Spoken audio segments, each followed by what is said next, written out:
Assalamualaikum warahmatullahi wabarakatuh. Perkenalkan, nama saya Maholif. Saya dari mahasiswa Polman Babel dengan kelas 1 STEB dengan nomor NIM 1052446. Di sini saya akan menjelaskan tentang matkul yang saya pelajari di waktu semester 2 ini, yaitu sensor dan transducer. Yang dimana di sini saya akan menjelaskan yang pertama yaitu sensor. Untuk dari pengertian sensor adalah perangkat yang menerima dan merespon suatu sinyal. Sinyal ini harus berupa beberapa jenis, yaitu energi, seperti panas, cahaya, gerakan listrik, atau lebih dari sinyal sinyal input. Dan juga bisa mendeteksi satu atau lebih dari sinyal di input. Sensor mengubahnya menjadi representasi analog atau digital dari sinyal tersebut. Berdasarkan yang digunakan dalam berbagai aspek kehidupan untuk mendeteksi dan atau mengukur berbagai kondisi. Kalian tahu nggak untuk apa saja sih sensor yang Anda kenal atau gunakan setiap hari? Untuk itu sih, manusia secara alami memiliki jenis sensor yang berbeda. Di sini saya akan menjelaskan untuk dari itu sedikit, yaitu ada mata mendeteksi energi cahaya. Mata kita bisa mendeteksi energi cahaya yang dihasilkan dari matahari. Telinga kita ini mendeteksi energi akustik. Untuk telinga kita mendeteksi energi akustik, dan juga lidah dan hidung mendeteksi zat kimia tertentu dari kita suatu menghirup udara atau kita mencicipi sesuatu makanan. Kulit juga bisa mendeteksi tekanan dan suhu.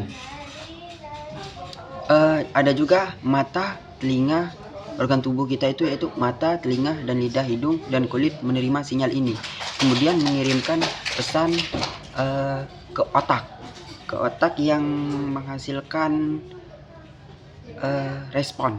Misalnya ketika Anda menyentuh piring panas, otak Anda akan memberitahu bahwa piring itu panas, dan itu akan ada reaksi untuk kalian yang bisa merasakan itu, bukan kulit Anda itu, tapi Anda sendiri. Itulah respon dari contoh.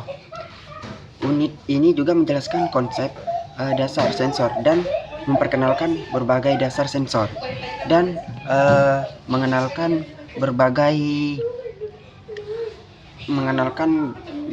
jenis sensor, baik dalam skala makro maupun mikro. Ada juga tujuan dari sensor ini. Tujuan sensor ini untuk mendefinisikan sensor tersebut. Seperti itu, ada menjelaskan 3 jenis sensor termasuk setidaknya 1 sensor mikro. Di sini juga saya sedikit ingin ada sedikit dari istilah-istilah kunci dari sensor tersebut. Di sini saya akan sedikit untuk menjelasnya. Untuk itu ada akuator.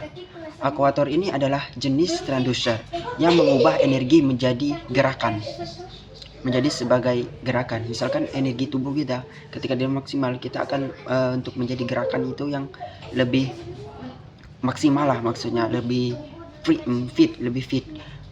Selanjutnya untuk dari energi, istilah kuncinya itu ada energi juga. Energi itu adalah sumber energi meliputi listrik, mekanik, hidrolik, pneumatik, kimia, termal, graviti, dan radiasi. Dan itu juga tidak termasuk energi dalam tubuh kita. Banyak sekali dalam kehidupan sehari-hari kita. Selanjutnya ada mekanis, berhubungan dengan mesin atau alat. Ini juga tidak bersangkutan dengan tubuh kita, tapi juga bersangkutan dengan alat-alat berat seperti mesin atau alat-alat yang bisa mengeluarkan energi, mekanisnya. Selanjutnya ada optik. Optik ini berkaitan dengan sifat dan perilaku cahaya, serta interaksi cahaya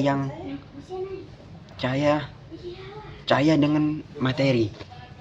Selanjutnya ada fotoelektrik. Fotoelektrik efek listrik yang disebabkan oleh cahaya. Nah, itu juga ada selanjutnya yaitu sensor. Sini juga saya akan ada untuk istilah kuncinya itu beserta sensor. Sensor adalah perangkat yang merespon rangsangan. Jadi perangkat yang merespon rangsangan seperti panas, cahaya atau tekanan dan menghasilkan sinyal yang dapat diukur atau ditafsirkan.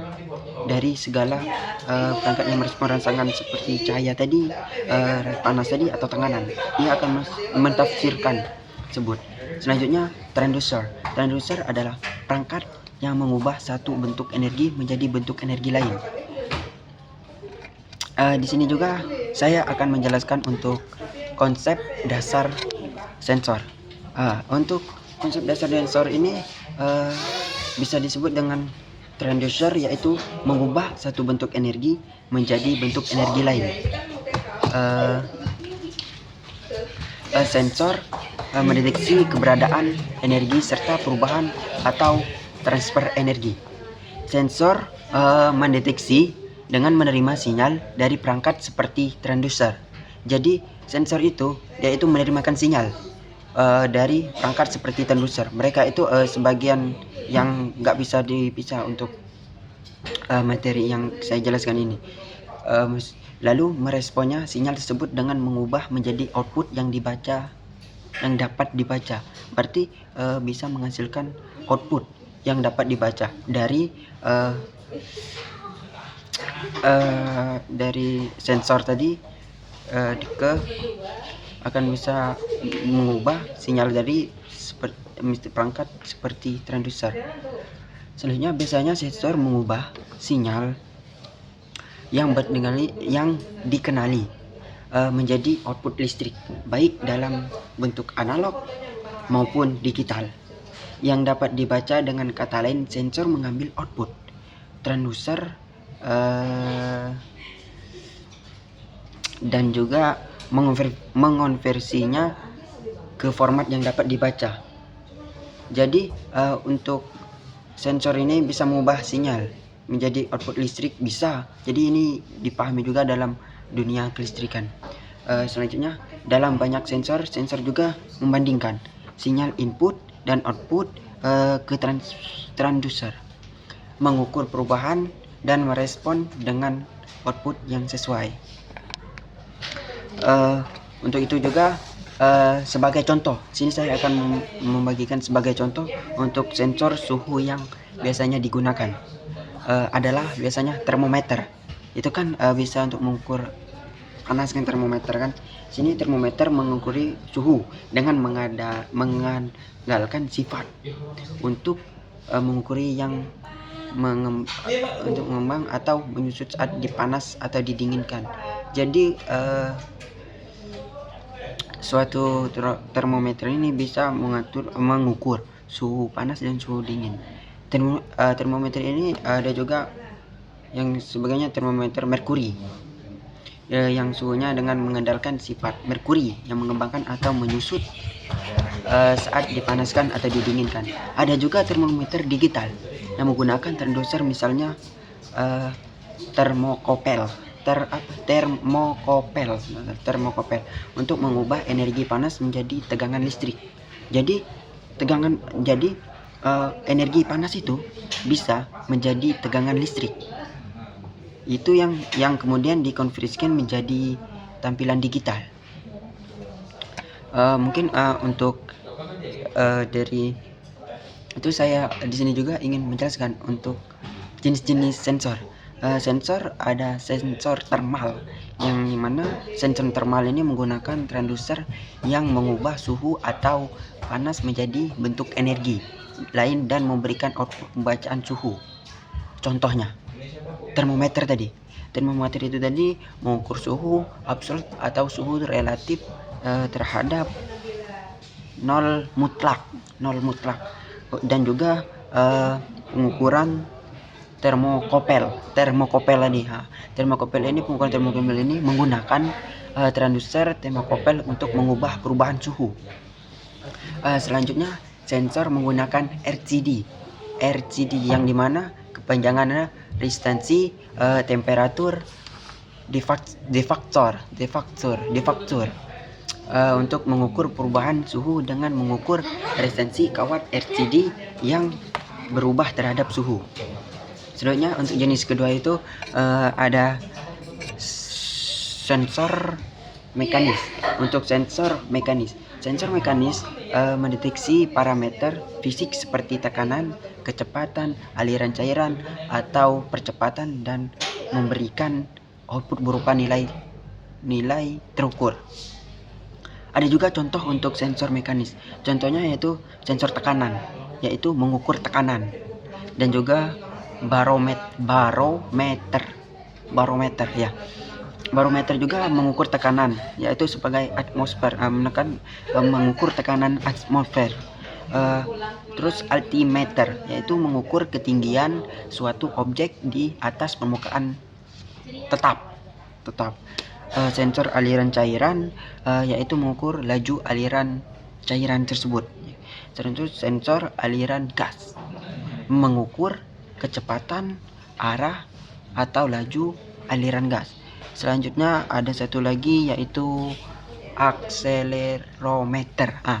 Akselerometer yaitu mengukur percepatan dan perlambatan, yang dimana misalnya barometer merkuri bekerja dengan menyeimbangkan tekanan atmosfer terhadap tinggi kolom merkuri dalam tabung kaca. Jika tekanan atmosfer meningkat, merkuri naik dan sebaliknya. Selanjutnya untuk jenis selanjutnya ada sensor listrik. Untuk sensor listrik ini mengukur resistansi arus, tegangan, atau energi listrik, kemudian memberikan output nilai komponen listrik. Contohnya ohm meter mengukur resistansi. Terus ada voltmeter ini mengukur tegangan. Itu juga sangat banyak digunakan untuk dunia dalam kelistrikan untuk mengukur tegangan dan nilai resistansinya. Selanjutnya ada galvanometer dan amperemeter, yaitu mengukur arus listrik. Ini untuk arusan yang diukur dengan arus tegangan yang tinggi. Watt-hour-meter mengukur energi listrik yang digunakan oleh rumah atau bisnis. Sebagai contoh, galvanometer ini bekerja dengan menggunakan medan magnet untuk menggerakkan pengukuran yang menunjukkan besar dan arah arus listrik. Selanjutnya ada sensor kimia. Di sini sensor kimia mendeteksi keberadaan dan konsentrasi zat kimia tertentu dalam suatu lingkungan. Bisa contohnya seperti sensor oksigen. Sensor oksigen mengukur presentasi oksigen. Untuk oksigen dalam gas atau cairan. Sensor karbon juga ada juga sensor karbon dioksida yang mendeteksi keberadaan CO2. Selanjutnya untuk teknologi sensor kimia ini yaitu berbasis MEMS atau yang kepanjangan mikro elektromechanical system. Jadi mikro elektromechanical system telah berkembang pesat. Sensor mikro ini dapat mendeteksi berbagai gas dengan ukuran yang lebih kecil atau lebih murah dibandingkan sensor makro. Sensor makro atau vs mikro, ada dua kan, ada sensor makro dan mikro. Di sini sensor makro vs mikro ini sensor transducer dan alkulator dapat ditemukan dalam skala makro, terlihat oleh mata. Sedangkan mikro pakai mikroskopik, pakai alat bantu. Dan juga untuk keunggulan sensor mikro ini lebih efisien, lebih tahan lama, dan lebih andal dibandingkan dari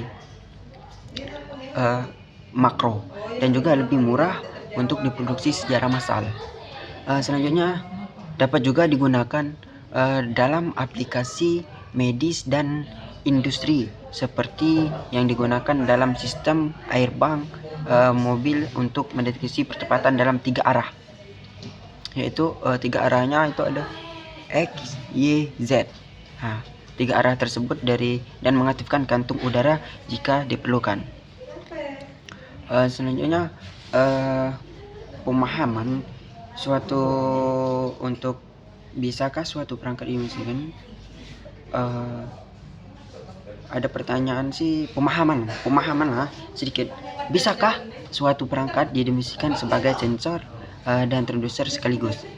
Fungsinya misalnya lampu pijar biasanya dianggap sebagai transducer karena mengubah energi listrik menjadi cahaya dan panas. Namun jika digunakan oleh teknisi listrik untuk menguji apakah ada arus listrik dan juga suatu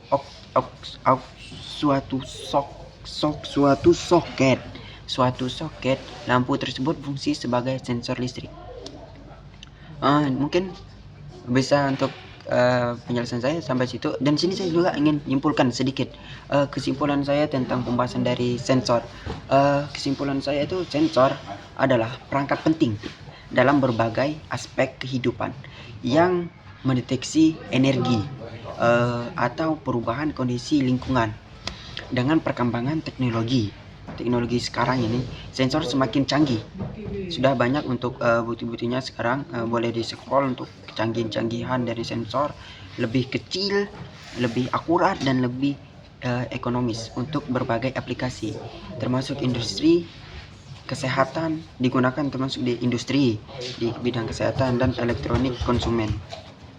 Mungkin untuk penjelasan saya dari matkul sensor dan transducer ini cukup sampai sini. Saya tutupi dengan billahi taufiq wal hidayah. Wassalamualaikum warahmatullahi wabarakatuh. Waalaikumsalam warahmatullahi wabarakatuh.